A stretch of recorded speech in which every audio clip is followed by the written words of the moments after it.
मैं सृष्टि तिवारी और आज हम लेक्चर नंबर 2 स्टार्ट करने जा रहे हैं विद प्रैक्टिकल सम्स के साथ। और जैसे कि मैंने लेक्चर नंबर 1 में डिसोल्यूशन ऑफ पार्टनरशिप फर्म का मैंने पूरा थ्योरी पार्ट एक्सप्लेन किया हुआ था कि उसका मीनिंग, डेफिनेशन और उसे क्यों करते हैं, उसके जनरल एंट्रीज पूरे 7 स्टेप्स मैंने बताए हुए थे, कवर करवाए हुए थे। और इस वजह से मैंने यहाँ पे भी इसके स्टेप्स लिख दिए हैं आपको और इजी करने के लिए, ताकि आप चीज़ों को भूलें ना। और अगर आपने मेरा पहला लेक्चर नहीं देखा हो तो एक बार जाके क्लियर कर लो, नहीं तो आप आज मैं जो भी आपको यहाँ पे समझाऊंगी आपको कुछ नहीं समझेगा जब तक आपका lecture number 1 theory part clear ना रहे तो। ठीक है, लेट्स स्टार्ट। सबसे पहला हम लोग प्रैक्टिकल देखने जा रहे हैं, क्वेश्चन नंबर 1। ठीक है, Ganesh and Kartik are partners sharing profit and loss equally. They decided to dissolution the firm on 31st March 2018. Their balance sheets was as under. ठीक है, यहाँ पे 2 पार्टनर्स दिए हुए हैं, एक का नाम है गणेश और दूसरे का नाम है कार्तिक। और जो भी उनका इक्वली डिस्ट्रीब्यूट होगा प्रॉफिट एंड लॉसेस, सॉरी यहाँ पे रिवर्स, यहाँ पे उनका profit and loss equally distribute करेंगे, मतलब 1:1 के रेशियो पर। ठीक है, और बैलेंस शीट का डेट दिया हुआ है 31 मार्च 2018। ठीक है, और उसके बाद सबसे पहले हम लोग लायबिलिटी साइड देख लेते हैं क्या क्या चीज़ें दी हुई है, उसके बाद हम एसेट साइड का भी देखेंगे। लायबिलिटीज़ में दिया हुआ है creditors 18,400, bills payable 5,600, reserve fund 20,000 and capital account एक गणेश का दिया हुआ है 40,000 एंड कार्तिक का दिया हुआ है 80,000। अब आते हैं एसेट्स के साइड पे। बिल्डिंग दिया हुआ है 88,000, फर्नीचर दिया है 12,000, डेटर्स दिया 32,000, स्टॉक दिया है 24,000 एंड बिल्स रिसीवेबल कैश दोनों का अमाउंट है 4,000। ठीक है, अब हम एडजस्टमेंट में देखते हैं कि एडजस्टमेंट में हम लोग को क्या बोला हुआ है। Assets were realised as under, मतलब एसेट्स कितने वैल्यू पे सेल किया जा रहा है वो देख लेते हैं। बिल्डिंग उसकी वैल्यू है 82,000, debtors 22,000, stock 20,000, bills receivable 3,200 and Ganesh agreed to take over furniture for 10,000। ठीक है, मैंने कहा था एक सेकेंड, एक जब हम एसेट सेल होता है तो अरे यार यहाँ पे अटक रही हूँ सर 2 मिनट स्टॉप कर दो। एक था एसेट्स सोल्ड, मतलब कि एसेट रियलाइज्ड, और दूसरा है टेकन ओवर। और यहाँ पे कौन टेक ओवर कर रहा है, कौन सा partner, Ganesh partner. Furniture take over कर रहा है 10,000 की वैल्यू पर, और रियलाइजेशन एक्सपेंसेस पे करना है जिसका अमाउंट है 2,000। ये सारी इन्फॉर्मेशन दी हुई है और उसके बाद मैंने सारी चीज़ें बता दी। अब इसमें कौन कौन से अकाउंट क्रिएट करना है, realisation account, partners capital account और कैश अकाउंट। रियलाइजेशन अकाउंट सबसे पहले उसका लेजर हमने सामने बना दिया हुआ है, उसके बाद हम पार्टनर्स कैपिटल अकाउंट बनाएंगे और कैश अकाउंट बनाएंगे। सबसे पहला हम लोग जनरल एंट्री, मैंने क्या बताया था, फर्स्ट स्टेप कि जितना भी बैलेंस शीट में एसेट्स दिया रहेगा वो सारी चीज़ें एसेट ट्रांसफ़र होंगी कहाँ पे, रियलाइजेशन अकाउंट में। फर्स्ट स्टेप एसेट्स ट्रांसफ़र, तो उसकी जनरल एंट्री क्या होगी, realisation account debit to sundry assets account. ठीक है, अब इसमें लेकिन एक्सेप्शनल केस 2 चीज़ें थी, एक तो कैश और बैंक था और एक फिक्टिशियस एसेट्स था। इन 2 चीज़ों को हम लोग को नहीं लेना है, बाकी सारी सन्ड्री एसेट्स कहाँ पे ट्रांसफ़र होंगे, रियलाइजेशन अकाउंट में। तो हम लोग सबसे पहले फर्स्ट स्टेप लिखेंगे, realisation account debit to sundry assets account.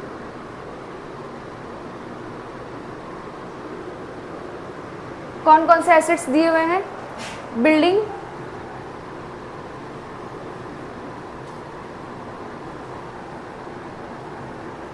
और यहाँ पे हम लोग बुक वैल्यू लेंगे 88,000। फिर फर्नीचर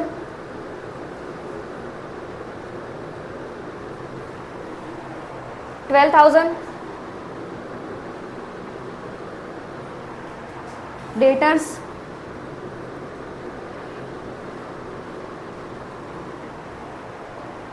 32,000,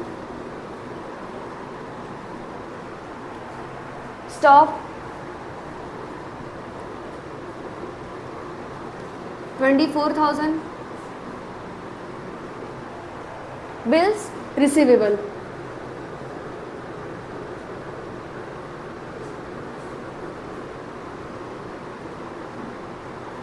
4,000। ये सबका कर लेंगे टोटल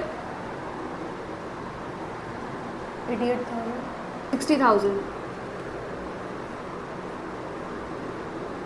ठीक है, हमने ऐसे ट्रांसफ़र कर लिया, फर्स्ट स्टेप हमने हमारा डन हो गया। अब सेकंड स्टेप क्या है, same as it is liability transfer करना है, कहाँ पे, बैलेंस शीट से उठाकर रियलाइजेशन अकाउंट में। मतलब एंट्री क्या हो जाएगी, sundry liability account debit to realisation account, मतलब बाय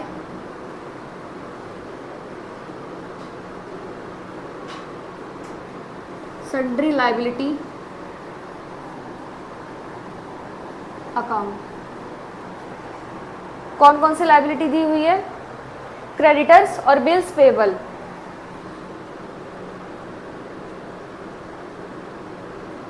क्रेडिटर्स 80,400,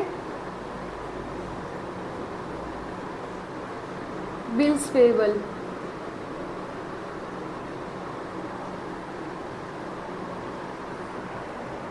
5,600।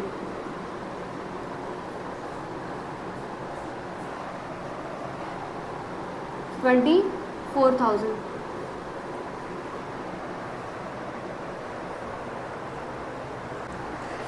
दो स्टेप हम लोग का डन हो गया। सबसे पहला स्टेप ऐसे ट्रांसफ़र कर लिया हमने बुक वैल्यू पे, और उसके बाद लायबिलिटी भी ट्रांसफ़र कर ली उसके बुक वैल्यू पे। अब थर्ड स्टेप देखेंगे, एक्यूमुलेटेड रिजर्व ट्रांसफ़र। अगर रिजर्व दिया रहेगा तो ट्रांसफ़र होगा, अदरवाइज नहीं।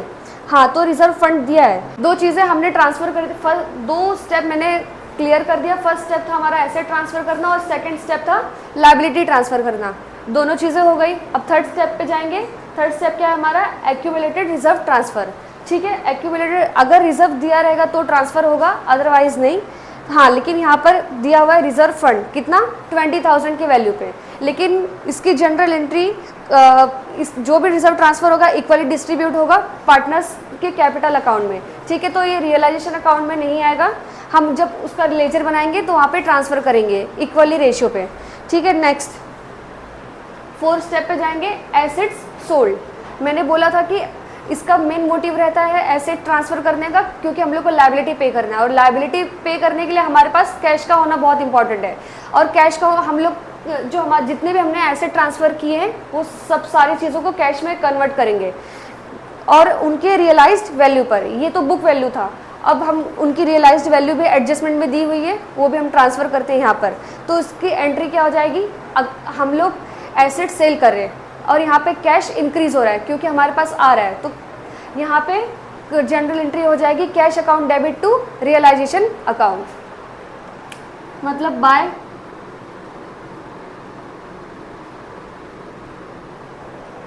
Cash account. कौन कौन सी चीज़ें रियलाइज हो रही हैं, बिल्डिंग,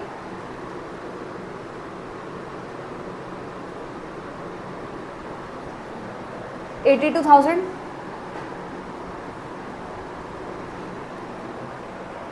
डेटर्स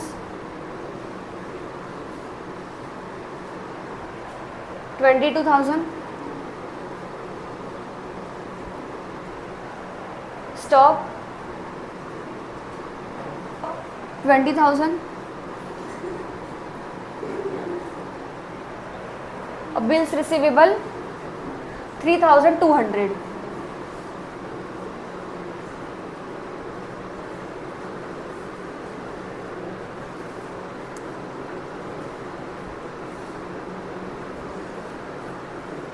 $3,200। तो इसका टोटल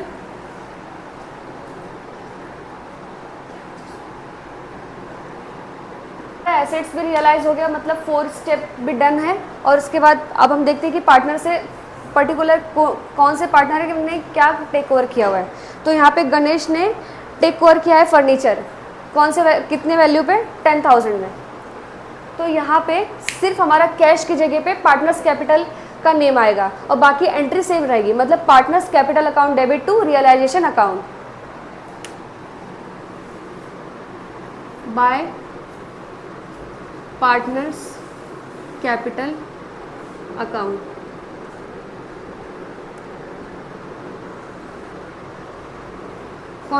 कौन से पार्टनर ने टेक ओवर किया है, गणेश। और क्या टेक ओवर किया है, फर्नीचर।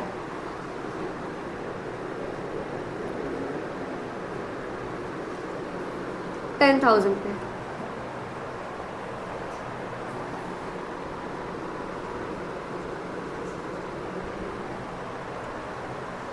तो हमारे यहाँ पर 4 स्टेप भी डन होता है। अब 5th स्टेप क्या है, लायबिलिटी पे। ठीक है, हमने एसेट्स रियलाइज कर दिया, हमारे पास कैश आ गया। अब हम उसी कैश से लायबिलिटी पे करेंगे। ठीक है, और लायबिलिटी हमारा कितना दिया हुआ है, 2 लायबिलिटी है यहाँ पर, क्रेडिटर्स और bills payable.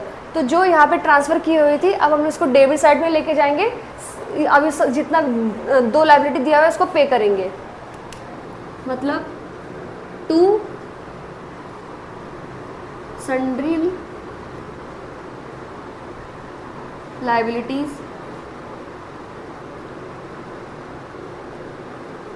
Account,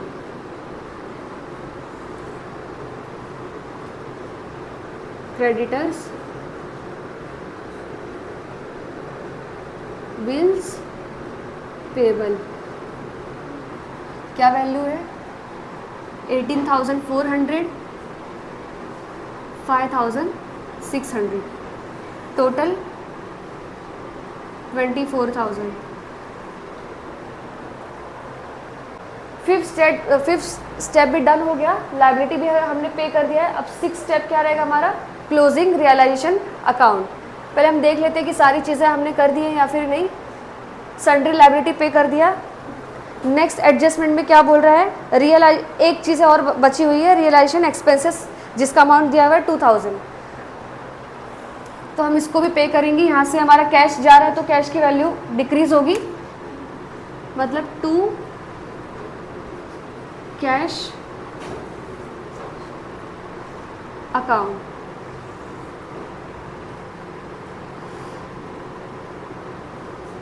realisation expenses पे कर रहे हैं,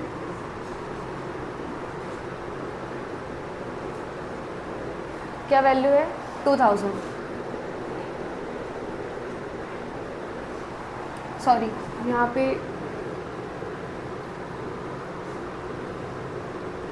2 कैश अकाउंट,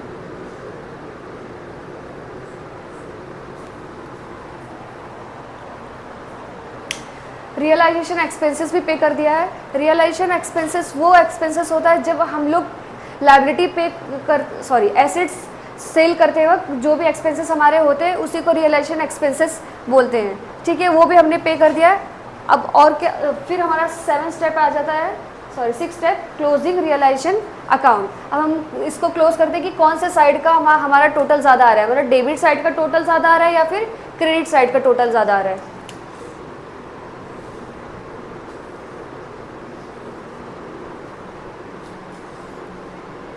कर लेते हैं। टोटल 1,86,000 आ रहा है, 1,61,200।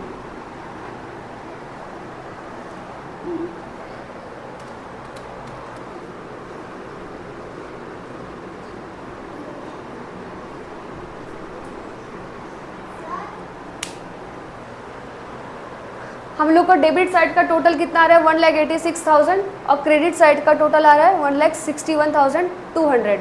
मैंने प्रीवियस लेक्चर में ही, लेक्चर नंबर 1 में बताया था कि अगर क्रेडिट साइड का हमारा टोटल ज़्यादा होता है as a compare to debit side के, तब हम लोग का प्रॉफिट होगा। रियलाइजेशन अकाउंट जो भी हम लोग प्रिपेयर करें उसको रियलाइजेशन अकाउंट को प्रॉफिट होगा, लेकिन यहाँ पे उसका रिवर्स आ रहा है, मतलब कि डेबिट साइड का टोटल ज़्यादा आ रहा है as a compare to credit side के। तो हम लोग को यहाँ पे क्या हो रहा है, लॉस कितने का, 24,800 का।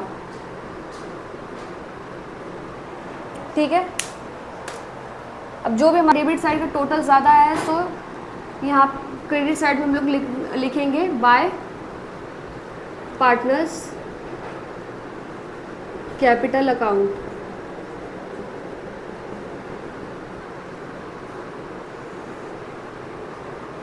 $1,86,000।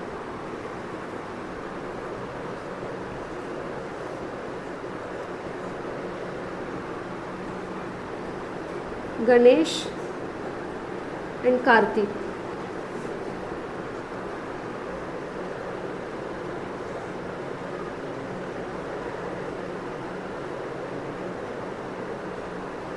दोनों को इक्वली डिस्ट्रीब्यूट करना है। 1:1 के रेशियो पे।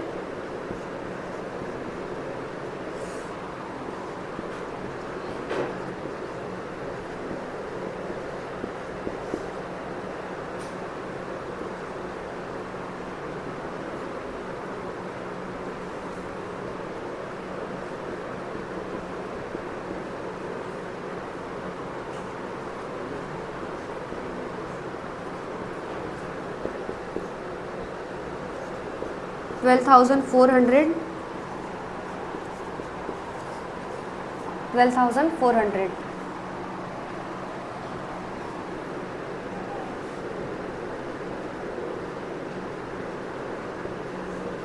टोटल 24,800।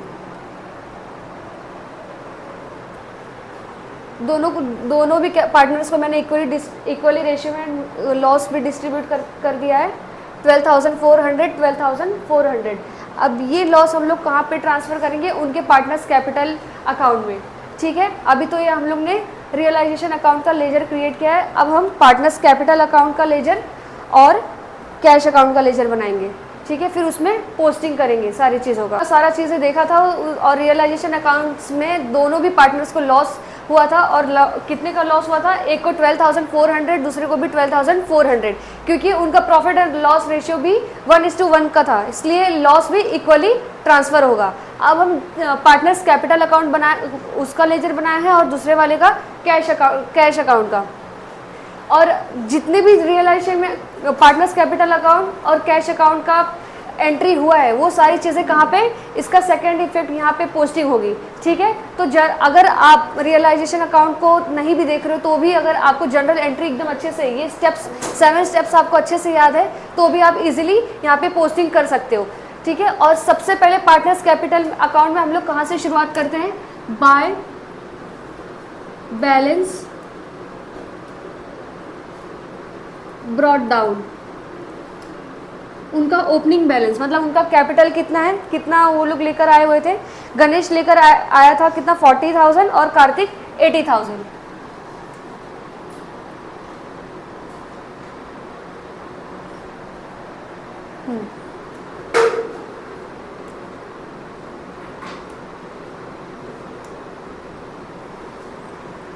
ठीक है, हमने by balance brought down opening कर दी हुई है। अब कहाँ कहाँ पर कैसी कैसी पोस्टिंग थी वो भी हम लोग यहाँ पे पार्टनर्स कैपिटल अकाउंट में लिखेंगे।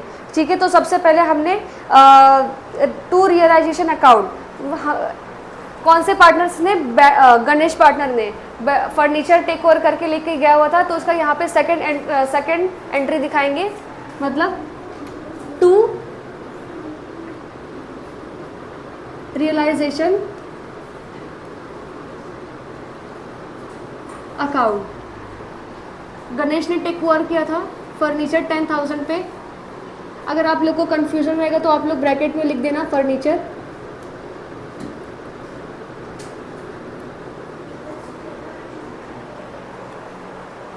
और क्या बाकी है? Reserve fund. मैंने बोला था कि जो भी एक्यूमुलेटेड, मतलब स्टेप नंबर 3 एक्यूमुलेटेड रिजर्व, ये हमने ट्रांसफ़र नहीं किया था क्योंकि उसकी जनरल एंट्री क्या थी? Reserve account debit to partners capital account. ठीक है, और हमने ऑलरेडी पार्टनर्स कैपिटल अकाउंट का लेजर बनाया है, तो हम लोग का यहाँ पे आएगा, मतलब by reserve fund. Reserve fund का अमाउंट कितना दिया हुआ है? 20,000। और रिजर्व फंड, जो भी हमारा रिजर्व फंड का अमाउंट दिया रहेगा 20,000, तो हम लोग उसको इक्वली डिस्ट्रीब्यूट करेंगे पार्टनर्स में। ठीक है, कौन से रेशियो पे? 1:1 के रेशियो पे।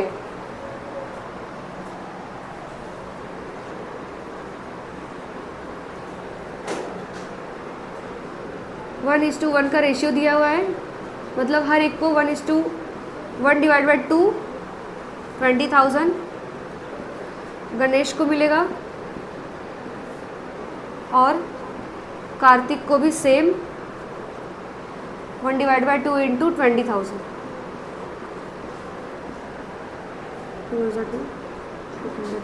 मतलब दोनों को भी 10,000 मिलेगा।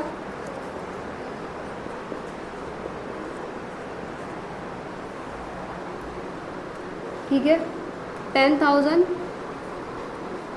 10,000 और कुछ चीज़ें नहीं, और सिर्फ यही बाकी था और बाकी तो कुछ नहीं।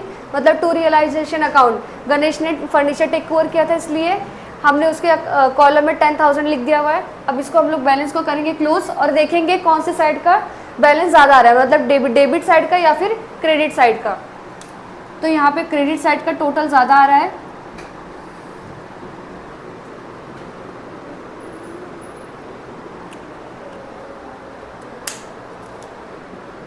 गणेश का एंड 90,000 कार्तिक। अब हम बैलेंस को करेंगे क्लोज।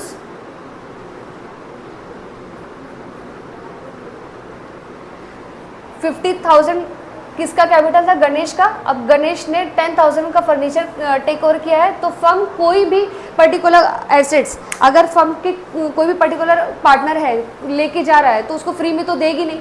तो 10,000 का फर्नीचर लेके गया गणेश ने, तो उसमें उसके कैपिटल में से माइनस होगा टू कैश अकाउंट। ये हम लोग का फाइनल क्लोजिंग अमाउंट है, क्लोजिंग बैलेंस।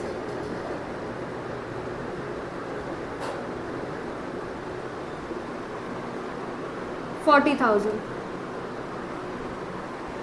और कार्तिक को एज इट इज 90,000।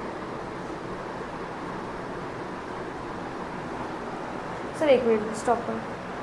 हाँ, दिखाना होगा लॉस ट्रांसफर्ड कितना हुआ था लोग दोनों को लॉस? 12,400 12,400। ठीक है, अब बैलेंस को करेंगे close to cash account.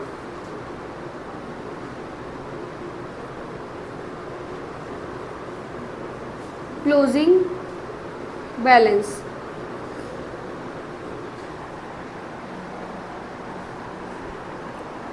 Loss हुआ कितने का? 12,400। मतलब हम लोग को गणेश को टोटल कितना पे करना है? 27,600।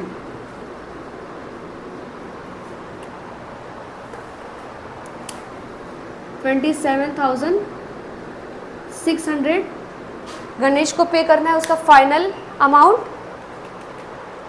और कार्तिक का कैपिटल था टोटल 90,000, जिसमें से उसका सिर्फ लॉस हुआ है, उसने कुछ भी चीज़ें टेक ओवर नहीं की थी, तो मतलब 77,600 कार्तिक को पे करना है। ये हम लोग का वो अमाउंट है जो दोनों भी पार्टनर्स को कैपिटल लगाने के बाद, तो सारी चीज़ें क्लियर करने के बाद इतना अमाउंट उन लोग को रिटर्न मिलने वाला है। ठीक है, अब यहाँ पे हमने कैश को क्लोज किया है, तो यहाँ पे ओपन होगा और सबसे पहले कैश का बैलेंस कितना दिया है? टू बैलेंस ब्रॉट डाउन कितना है? 4,000।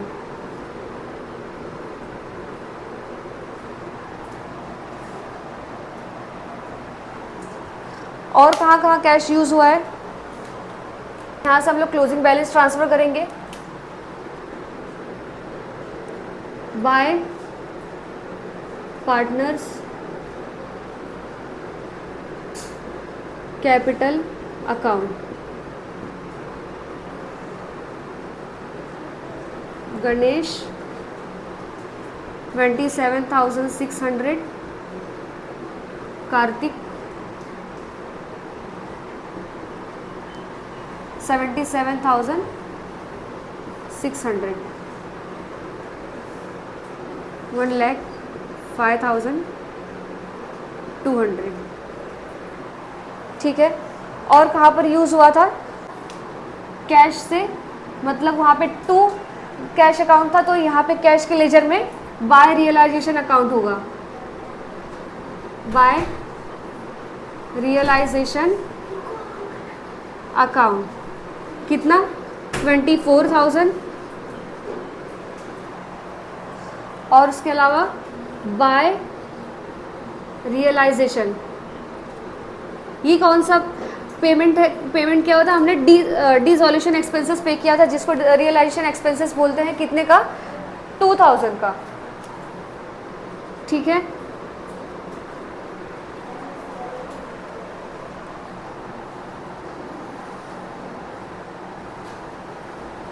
पे रियलाइज किया हुआ था टू रियलाइजेशन अकाउंट 27,200। ठीक है, आप लोग को कंफ्यूजन ना हो तो मैं यहाँ पे लिख देती हूँ सन्ड्री एसेट्स रियलाइज्ड।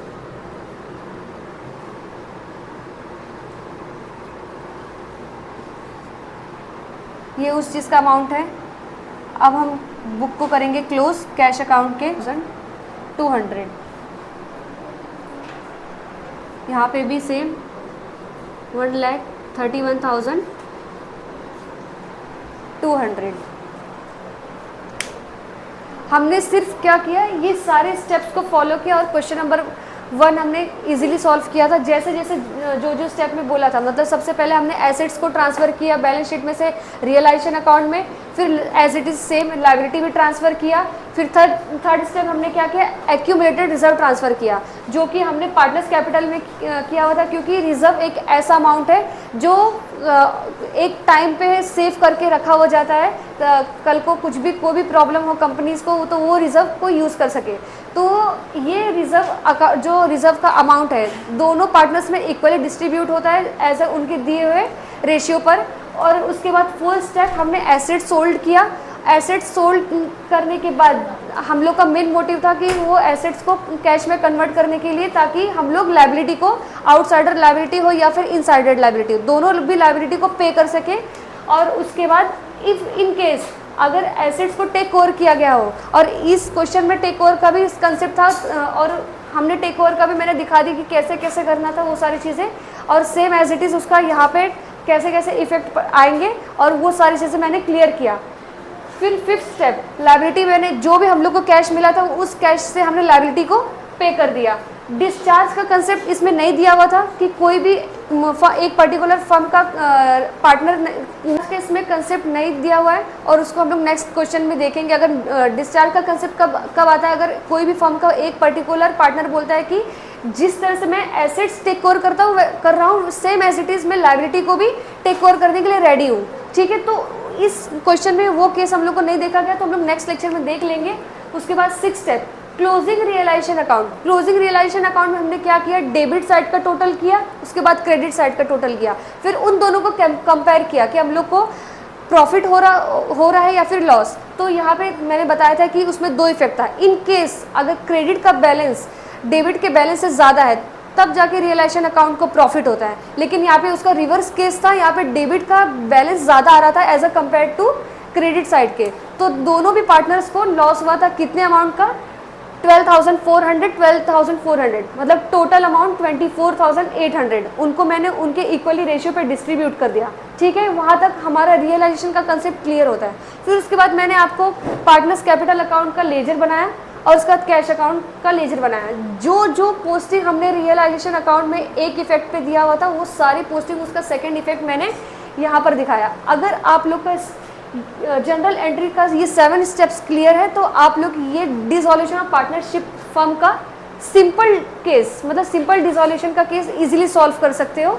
और उसके बाद अगर इन केस आपको ये तो सबसे मैंने इजी, फर्स्ट क्वेश्चन तो इजी था, नेक्स्ट लेक्चर में हम लोग देखेंगे सेम वो भी। अगर आपको ये 7 स्टेप याद है तो आपको सारे क्वेश्चंस ऐसे ही इजी जाने वाले हैं। और अब तक मैं आपको सिंपल डिसॉल्यूशन ही करा रही हूँ, उसके बाद हम लोग उसका सेकंड केस देखेंगे। अगर इसमें आपको कोई भी डाउट हो तो आप लोग प्लीज़ कमेंट बॉक्स में मुझे बताएं। अगर आपको ये लेक्चर पसंद आया हो तो प्लीज़ चैनल को लाइक और सब्सक्राइब करें, और सेम ऐसे ही इजी कंसेप्ट सीखने के लिए